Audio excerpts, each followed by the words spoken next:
The 1-2 finish in the qualifying session for the sprint confirms McLaren's superiority on more technical tracks, at least over a single lap.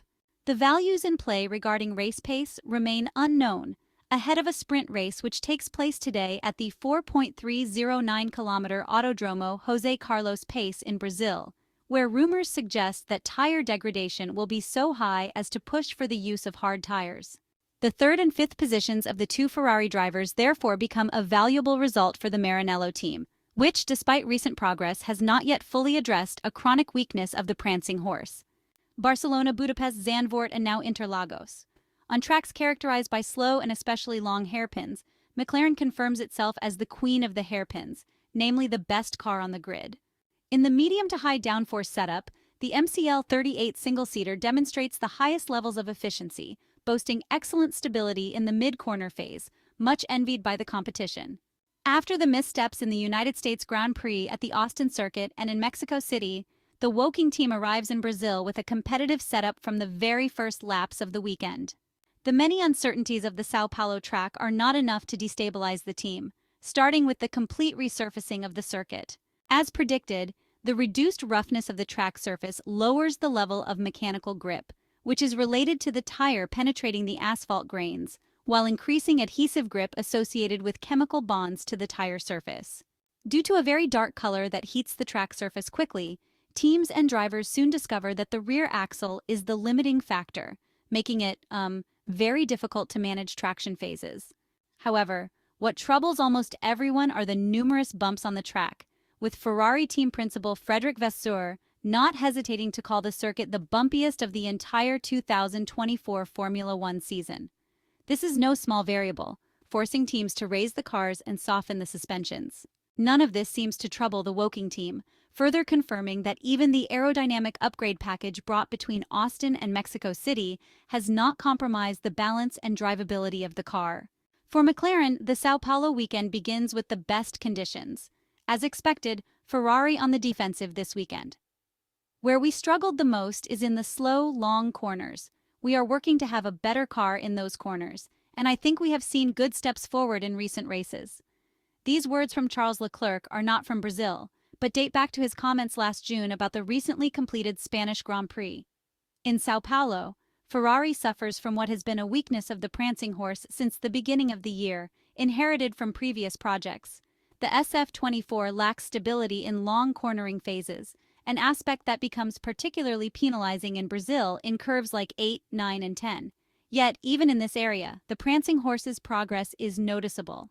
At the Zandvoort circuit and in Budapest, Ferrari was trailing by 0.9 and 0.45 seconds in qualifying behind McLaren, a gap that on Friday at São Paulo dropped to just 0.25 seconds, only partly justified by the shorter track. Under these conditions, Scuderia Ferrari limits the damage, waiting to see if the updates promised for Qatar will also address this weakness. Observing, for instance, the telemetry comparison between Oscar Piastri's lap, the day's poleman, and Charles Leclerc's, who will start third on the grid tomorrow, the first noticeable aspect is the Woking car's ability to carry significant speed through the corners, both on entry and while remaining competitive in the mid-corner phase. The braking into turn 8 is a crucial section for gaining time, as drivers come from the high-speed sequence of turn 7, trying to straighten the car as quickly as possible before preparing for the next braking entry. However, much of the deceleration phase takes place in what is called a combined braking, where the driver is on the brake pedal while the car is still rotating, an aspect that particularly challenges the front end. In this regard, McLaren's progress over the past year is evident. While the weather is indeed the primary unknown factor of the weekend, certain elements echo themes already encountered throughout the season, such as the general lack of competitiveness of the prancing horse's car on very high-speed corners. This issue reappeared at Interlagos, as can be seen in turn 6 and 7. The interesting aspect lies in the difference in approach compared to the McLaren drivers. The Monegasque driver is able to anticipate the throttle return phase without ever fully closing the accelerator, which is why he gains a 7 km/h advantage in pure peak speed in turn 6. However, on the other hand, Leclerc is unable to open the throttle fully in a progressive manner, lagging behind the McLaren cars, who, though they delayed returning to the accelerator, did so more linearly, gaining in turn 7 and consequently on the short stretch leading up to the turn 8 braking. Equally interesting is the behavior in the first chicane, where a difference once again emerges in favor of McLaren. During free practice, Ferrari tried to adjust its approach with its drivers, especially in how they managed the braking phase into Turn 1, which then affected the setup for Turn 2.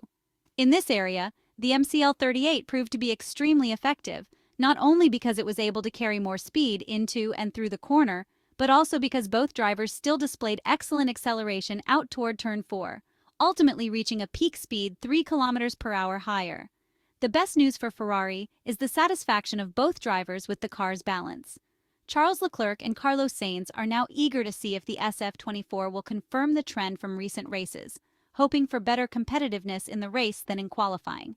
It is impossible to draw conclusions about race pace from the only free practice session which took place yesterday at Interlagos, given the many differences in the team's work programs. The sprint, therefore, remains a big question mark. Some teams might even sacrifice the short race, running it on a softer compound and saving the harder tires for Sunday, although rain could affect the main race. The news of the weekend is the replacement of the sixth internal combustion unit of the season on Max Verstappen's Red Bull, resulting in a 5-place grid penalty for Sunday's Brazilian Grand Prix. It's striking that over the past 3 years, Honda's power units were among the most reliable, yet they now seem to be the most fragile. This observation fuels doubts about the extreme packaging and unique bodywork designed by Red Bull for the 2024 Formula One car, where performance gains may have come at the cost of reliability. The penalty will be served in Sunday's race, allowing the world champion to benefit from his second-row start in Saturday's sprint qualifying. However, the 4th place should not deceive anyone regarding the RB20's potential, as Max Verstappen himself acknowledged. In qualifying, the grip from fresh tires masks the car's limitations, which all resurface in the race, impacting tire performance.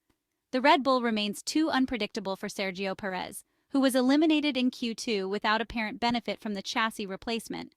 Mercedes achieved only 6th with George Russell, who finally has the updated Austin floor. The W15 remains far from competing for top positions, with Lewis Hamilton also missing the top 10. In Brazil, the Silver Arrows suffer mainly from the track surface irregularities, an issue that already troubled the team on Austin's bumpy circuit.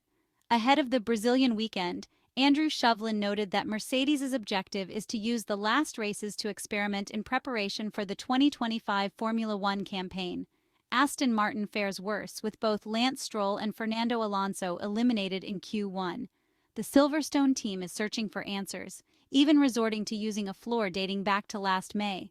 It seems like ages ago when the British team was fighting directly with Ferrari and McLaren, now with one at the back of the grid and the other two contending for the Constructors' Championship.